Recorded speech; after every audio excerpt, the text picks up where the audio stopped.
আসসালামু আলাইকুম। আপনারা এরই মধ্যে বর্তমান যে সরকার, সেই সরকারের যে মনোভাব সেটা মোটামুটি আমার মনে হয় প্রকাশ পেয়েছে। বিশেষ করে ধরেন সবশেষ যেই ঘটনাগুলো ঘটছে, ডক্টর মোহাম্মদ ইউনূসকে সামনে রেখে ভারত, প্রথম আলো, আসিফ নজরুলদেরকে দিয়ে যেই তাদের পরিকল্পনা বাস্তবায়ন করছে, সেটার সবচাইতে বড় প্রমাণ হচ্ছে এই ফারুকীর যেই নিয়োগ দেয়া, এবং সেটাকে কেন্দ্র করে সারা দেশে, আমার মনে হয় বাংলাদেশের যত মানুষ এই বিপ্লবের সাথে ছিল, এমনকি আসিফ, নাহিদ, সার্জিস, তারপরে হাসনাত সহ যত সমন্বয়ক যারা এই যুদ্ধের সামনে থেকে ছিল, সবাই এটার ব্যাপারে একমত ছিল যে ফারুকীকে রাখা যাবে না। কিন্তু একটু চিন্তা করেন যে এই যে ফারুকীকে রাখা হলো সবার মতামত উপেক্ষা করে, কেন, কার জন্য? কারণ আসিফ নজরুলের কথা আপনি চিন্তা করেন। আসিফ নজরুল গেল 4 মাস 6 মাস আগেও যদি নাকি তার ফেসবুকের প্রতিটা পোস্ট কি সুন্দর জনগণের পক্ষে কথা বলতো, তাই না? এখন সরাসরি তিনি 180 ডিগ্রি ঘুরে গিয়ে তারপরে জনগণের বিরুদ্ধে চলে গেলেন। এই দেশটা আসলে আসিফ নজরুল আর ফারুকিরা যেভাবে চালাচ্ছে, এইভাবে চালানোর জন্য স্বাধীন হয় নাই। এই জন্য মানুষ রক্ত দেয় নাই। মানুষ যে কারণে রক্ত দিয়েছিল সেটার ব্যাপারে মোটামুটি এখন পর্যন্ত যে এই সরকার কিছু করবে না এবং তারা যে তার উল্টো দিকে যাচ্ছে, সেটা মানে আমি বলবো যে শতভাগ কনফার্ম হয়ে গেছে। যেই কারণে যারাই বিপ্লব করেছেন, দেশের মানুষ এককভাবে কারোর উপরে কোনো দেওয়ার এখানে সুযোগ নাই। একজন মা তার সন্তানকে ধাক্কা দিয়ে আপনার পুলিশের হাতে তুলে দিচ্ছে, সে পিঠ চাপড়াচ্ছে যে ইনশাল্লাহ ভালো কিছু হবে, বিজয় হবে। যাকে আটক করা হচ্ছে সে চোখ একদম পুলিশের চোখের দিকে চোখ রেখে তারপরে বলে দিচ্ছে ভয় দেখায় লাভ নাই, গুলি করছে, বুক পেতে দিচ্ছে যে আরো গুলি করো। এই আন্দোলনের ভেতরে বাংলাদেশের প্রতিটি মানুষ, সবার এখানে অবদান আছে। অতএব এককভাবে কৃতিত্ব নেওয়ার কিছু নাই, সবাই এখানে ভূমিকা রেখেছে। একমাত্র এই ভারতীয় দালাল আর ওই যে শ্রী কামার কুমার যারা আছে তারা বাদে সবাই এখানে আপনার অবদান ছিল। অতএব এই বিপ্লবের পরে যেভাবে গা ছাড়া দিয়ে তারপরে সবাই মনে করলেন যে বিজয় হয়ে গিয়েছে, ঘরে চলে গেলেন, এইটা হচ্ছে আমাদের সমস্যার সবচেয়ে বড় ভুল ছিল এই জায়গাটা। অতএব এইটা ঠিক করতে হবে। যারা ছাত্ররা আছেন তাদেরকে আমি বলবো, এই যে গত যেই রদবদল হলো সেখানে মাহফুজ আলমকে আপনার প্রধান উপদেষ্টার বিশেষ সহকারী থেকে সরায় উপদেষ্টা বানায় দেওয়া হলো। নাহিদ ইসলাম, তারপরে আসিফ, তাদেরকেও এখান থেকে সরানোর জন্য নানান ধরনের পায়তারা করা হচ্ছে। বিশেষ বিশেষ কিছু সিদ্ধান্ত নেওয়ার ক্ষেত্রে আসিফ এবং নাহিদ তাদেরকে জানানোই হচ্ছে না। তো এগুলো খুবই অ্যালার্মিং। যে কারণে আমি মনে করি আসিফ, নাহিদ, সার্জিস, হাসনাত সহ যারা যারা এখানে সমন্বয়ক ছিলেন, ছাত্র আন্দোলনে ছিলেন, যেসব রাজনৈতিক, আমি এখানে বিএনপি জামাতকে ছোট করে দেখার কোনো সুযোগ নাই। বিএনপি জামাতের অসংখ্য মানুষ এখানে আপনার এই যুদ্ধে অংশ নিয়েছিল এবং তাদের এই শহীদদের ভেতরে বেশিরভাগই বিএনপি এবং জামাতের লোকজন। তো এই যে মানুষগুলোর সবার অবদান, আমি মনে করি এই বিজয়টা তাদের কারণে এসছে। বিজয়টা এই এখন যারা এই যে উপদেষ্টা মণ্ডলীতে আছেন, এদের আসলে এই দেশের একমাত্র ডক্টর মোহাম্মদ ইউনূস, ওইদিকে আদিলুর রহমান, আসিফ নজরুল, তার তো কিছু ভূমিকা অবশ্যই ছিল, এখনকার যে ভূমিকা সেটা নিয়ে তো প্রশ্ন আমরা তুলবই। কিন্তু এই মানুষগুলোর কিছুটা আমরা চিনতাম যে এরা আসলে সরকারের বিরুদ্ধে কথা বলছে, ভেতরে কার কি সেটা আমরা জানি না, কিন্তু কথা বলছে অন্তত। তো এই মানুষগুলোর বাইরে উপদেষ্টাদের নাম, আমি আমার মতো একজন, মানে এত রাজনীতি নিয়ে আমি বিশ্লেষণ করি, এত এই সোশ্যাল মিডিয়াতে কি হয়, কোথায় কি হচ্ছে, সরকারের এত কিছু নিয়ে আমি আলোচনা করি, আমি নিজে জানি না। বিশ্বাস করেন, আপনি হয়তো মনে করবেন যে আমি ফান করছি, আমি সবগুলো উপদেষ্টার নাম জানি না। তো এটার কারণ হচ্ছে এদের এই দেশে এদের কোনো অবদান নাই এবং এদের কোনো ভূমিকা ছিল না। এরা আওয়ামী লীগের বিরুদ্ধে 15 বছর একটা শব্দ পর্যন্ত লেখেন নাই। তো তাদের কাছে আপনি দেশ তুলে দিবেন? এত রক্ত দিয়েছেন এদের জন্য।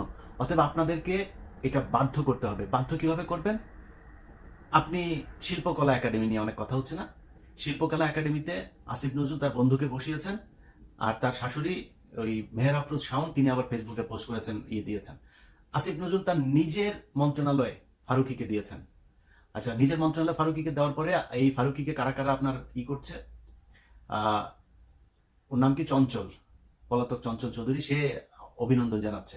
মুন্নি শাহ, পলাতক আরেকজন, সে অভিনন্দন জানাচ্ছে। তো এই যে এদের নিজেদের লোকজন যে আসিফ নজরুল যে তাদের কথা বলছে, সেটা এইসব দিয়ে প্রমাণ হচ্ছে। অতএব এগুলোকে এখন আপনি করবেন কি? আসিফ নজরুল বাংলাদেশে এত শক্তিশালী কেন? আসিফ নজরুলের 2 দিন পরে রাস্তায় ধরে পোলাপান থাপড়ে, ন্যাংটা পোলাপান থাপড়াইলো, আসিফ নজরুল পাশে 2 জন মানুষ এসে দাঁড়াবেন। আসিফ নজরুল যা করলো এই 5 তারিখের পর থেকে এখন পর্যন্ত। অতএব আসিফ নজরুল চাইলে এটা করতে হবে। ভাই এখন ধরেন আপনি এই যে কালবেলা এই সন্তোষ শর্মা এখন পর্যন্ত আপনি অফিস করছে, আরে ভাই ওরা থাপড়া ওইখান থেকে রাস্তায় ওইখানে দাঁড়ায় থাকতে হবে, পোলাপান দাঁড়ায় থাকতে হবে, 200-400 রাস্তা দিয়ে আসবে, 2-5 জন দাঁড়ায় থাকলেও চলো, ওরা উঠবে ওরা থাপড়াইতে হবে ধরে, ও নামবে ওরা থাপড়াইতে হবে ধরে, ও অফিস করে কেমনে? তো আমরা চাইলে এগুলি কিন্তু করতে পারি, বাট করছি না, সময় দিচ্ছি। কালকে ওই যে বৈশাখী টেলিভিশনের অশোক চৌধুরীকে নিয়ে একটা প্রোগ্রাম করেছি আমি, 15 মিনিটস নিয়ে আমার দেশে কাজ করছিল, সেটা নিয়ে কাজ করার সময় আপনার আমার টিমের এই খবরটা অশোক চৌধুরী জেনে যায়। পরশুদিন সে করেছে কি, সে তার ওই তাদের ওই অফিসের একটা গ্রুপ আছে, ওই গ্রুপের মধ্যে সে আপনার মেসেজ পাঠিয়েছে যে সবাইকে না, কাউকে না জানিয়ে সে চলে যাচ্ছে, এই জন্য দুঃখিত, কেউ যেন কিছু মনে না করে, সবার কাছে দোয়া চেয়েছেন, তারপর থেকে সে পলাতক। এর কারণ কি? কারণ এই যে মেয়েরা যে আমার কাছে বক্তব্য দিচ্ছিল যে তার কাছে কিভাবে যৌন হয়রানির শিকার হয়েছে, সেটা মানুষ জেনে যাবে এবং তার বিরুদ্ধে এখন মামলা হবে, পুলিশ খুঁজবে, তার আগে থেকেই তিনি চলে গিয়েছেন। এইরকম এই সাংবাদিকতা, এই যে বাংলাদেশের টেলিভিশন পত্রিকা বিভিন্ন জায়গায় এরকম বহু লোকজন আছে যারা কিনা আমাদের কথা শুনছে না। আমাদের দাবি একটা ছিল, সেটা হচ্ছে যারা এই কয় বছর দালালি করেছে তারা মিডিয়াতে থাকতে পারবে না। আমাদের সেই দাবি মানা হয় নাই। একজন আছে, সে নিজেকে বলে যে তাকে নাকি তারেক রহমান নাকি তাকে পাঠিয়েছে। তো আমি কথাটা সরাসরি বলছি যাতে তারেক রহমান এবং বিএনপি তার ব্যাপারে ব্যবস্থা নিতে পারে। ওয়াহিদুজ্জামান আর টিভিতে তাকে তাকে সে বসেছে, দখল নিয়েছে, নিয়ে 5 লাখ টাকা বেতন নিচ্ছে মালয়েশিয়াতে বসে। আবার দেশে কয়েকজন, আমার সাথে 2-3 জন টেলিভিশন পত্রিকা মালিকের সাথে কথা হয়েছে, তাদেরকে সে থ্রেট করছে, তাদেরকে নাকি তারেক রহমান নাকি তাকে বলেছে যে ওইগুলো দখল করতে। এখন দখল করবে না যদি নাকি ওরা কিছু টাকা পয়সা দেয়, কারো কাছে 2 কোটি 3 কোটি 5 কোটি করে টাকা যাচ্ছে। এই ওয়াহিদুজ্জামান অ্যাপোলো, সে আরটিভি দখল নিয়েছে, কোনো সমস্যা নাই, তারেক রহমানের নাম ভাঙায় নিলেন, আমাদের কোনো সমস্যা নাই, আপনি তো আওয়ামী লীগের দালালি করেন না এতদিন। কিন্তু যাওয়ার পরে সে আওয়ামী লীগের পোলাপানকে ওইখানে বসায়, তারপরে বিএনপির পোলাপানকে ওইখান থেকে বার করে দিচ্ছে, আওয়ামী বিরোধী লোকজন ওইখান থেকে বের করে দিচ্ছে। এই হচ্ছে এই অ্যাপোলোদের চরিত্র। মুসাদ্দেক হোসেন ফালু, তাকে আরটিভিতে ঢুকতে দেওয়া হচ্ছে না। তো এগুলো নিজেদের নিজেদের লোকজনকেই নিজেরা, আপনি ওই যে ওইদিকে আরেকজন আছে, সে কিনা আপনার হায়দার টায়দার তাদেরকে বসায় রেখেছে, ডিবিসিতে এখনো পর্যন্ত এক পাল রয়েছে। তো এই যে সরানো হচ্ছে না, আমরা কিন্তু এক এক করে সবগুলো ধরবো, তখন হাত পা ধরে চাপাচাপি করলে লাভ হবে না। একজনের কোনো রিকোয়েস্ট, যে রিকোয়েস্ট করে, সেটা খালেদা জিয়া করুক, তারেক রহমান করুক, যে মনে চায় করুক, কারো রিকোয়েস্ট কিন্তু শুনবো না। ভালোই ভালো এখনো সময় দিচ্ছি, অশোক চৌধুরীর মতো ধরার আগে সুন্দর করে এগুলোরে সরান। আপনাদের কাছে আমাদের কোনো চাওয়া নেই, আপনি বিএনপি করেন, জামাত করেন, আমি 2 দলই করি, আমার বিএনপি জামাত নিয়ে কোনো সমস্যা নাই। কিন্তু আওয়ামী লীগের যে দালালরা এতদিন ছিল, যারা শেখ হাসিনার সব লুটপাট, খুন, গুম এগুলোর বৈধতা দিয়েছে, সেটার বিচার করতে হবে এবং তাদেরকে এখান থেকে সরাইতে তো হবেই, এটা নিয়ে তো কোনো প্রশ্নই নেই, এবং বিচারও করতে হবে। সো এই জায়গাগুলো আপনার হচ্ছে।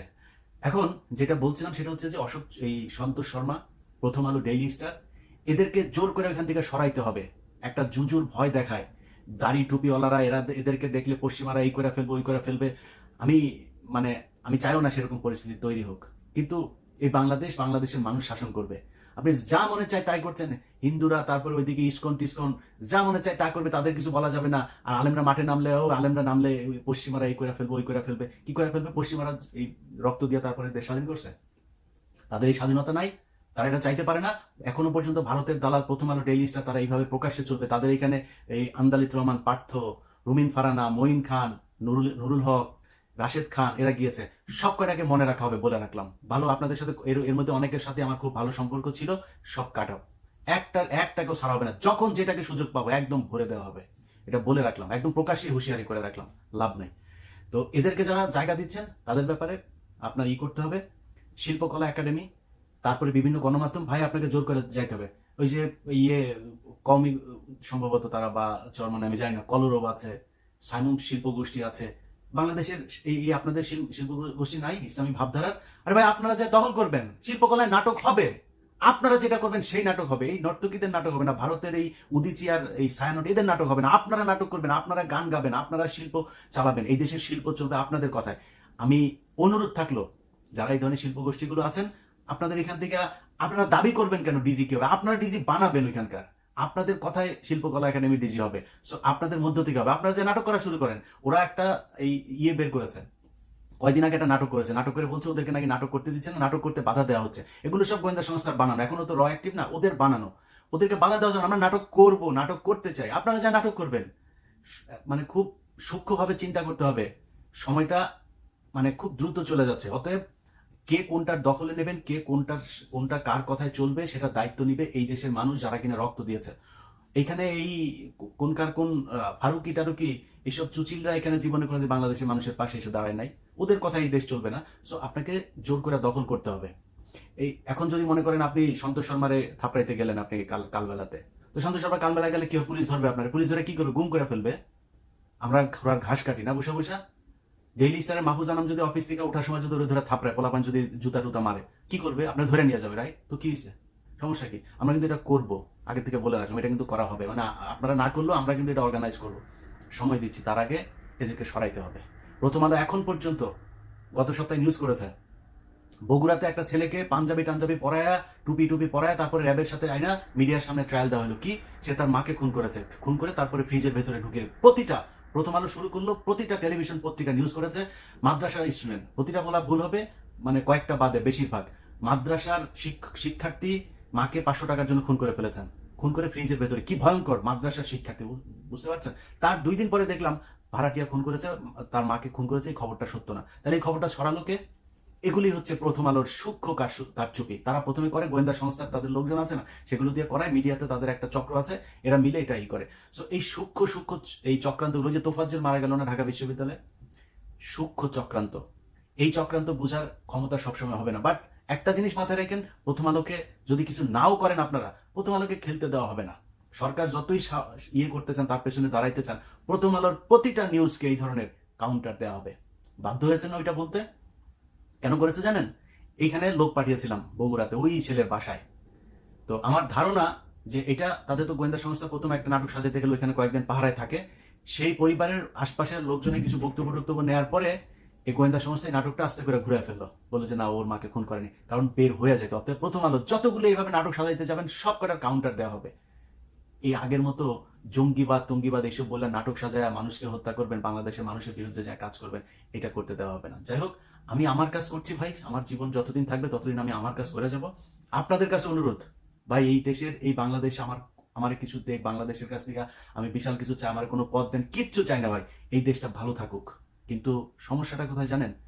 মানে প্রতিটা মানুষের ভেতরে দেখলাম এইটা চাই, ওইটা চাই, এই তদবির, ওইটা লাগবে, এইটা লাগবে। ভাই নিজের ছাড়া এই দেশের কথা একটা মানুষ চিন্তা করে না। এই দেশটার জন্য কিছু করেন, চিন্তা করেন। আমি আমার জায়গা থেকে যা করার, আমি সারা জীবন ওইটাই করে যাবো, আল্লাহ যদি মস্তিষ্ক যদি সুস্থ রাখেন। আপনাদের কাছে অনুরোধ, যা করার জোর করেই করতে হবে, আদায় করে নিতে হবে। আসিফ নজরুল্লাহ আপনাদের কথায় সরকার চালাবে না। আল্লাহ হাফেজ।